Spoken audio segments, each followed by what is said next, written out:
Hi there, I'm Mark. This is the Business Lounge, the FTSE 100, up about 0.2% today at 74.74. Stock markets in the US hitting new record highs. We're not really that far off from them here too. Will we go higher? Now, my stock in focus today is the company behind top brands like Marmite, Ben & Jerry's, Lynx and Dove Beauty products, all that sort of stuff. FTSE 100 listed Unilever was actually my stock idea back on the 20th of February when a failed approach for its spreads division by Kraft saw Unilever shares fall to just over £35. Now, if you had bought them then on that day, you'd be sitting on a very nice 21% gain by now, because they're up at £43.51 today, up almost 1%. Where they go next, anybody's guess. Now, the company published half-year results today. Underlying sales came in at 3%, which is actually just short of expectations of 3.1%. Net profits rose 22% though to 3.3 billion euros. And the company says it's on course for a 3 to 5% rise for the full year. Unilever is an Anglo-Dutch company, so it sees both sides of the Brexit debate, I'm sure. And I can't be the only one who thinks that the whole Brexit issue is getting way out of hand. It kind of reminds me of the Y2K issue that we had 18 years ago, the so-called computer glitch that meant, well, supposed to mean that it was going to be the end of life as we know it.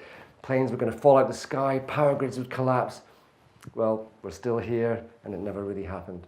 So here are my 5 reasons that Brexit is beginning to sound a bit like Y2K. Number 5, uncertainty. People love to speculate on the unknown. With Y2K, it was the end is nigh for mankind. In the end, nothing much really happened and we all got on with life. No one really knows where Brexit is going to go right now or what it's going to look like yet. It's too early. Number 4, media obsession was the worst case scenario. Y2K coverage was enough to make you almost want to commit Harry Carey back in 1999. It's turning into the same with Brexit. Some coverage makes you think the UK will actually cease to exist at all after it leaves the EU. Number 3, central banks made preparations for Y2K in case the global financial system collapsed. But that only happened 8 years after, and it was its own doing. The Bank of England has also joined in a lot of the scaremongering over Brexit. But its job when it comes to Brexit will actually be to ensure stability and liquidity when it happens.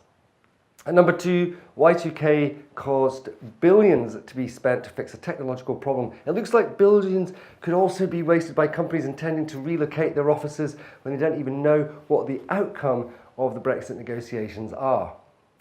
And number 1, life will go on. Disaster didn't happen on Millennium Eve, and Y2K never really happened. Whatever does take place with Brexit, both sides obviously are going to be doing everything in their power to ensure trading and cultural relations can continue.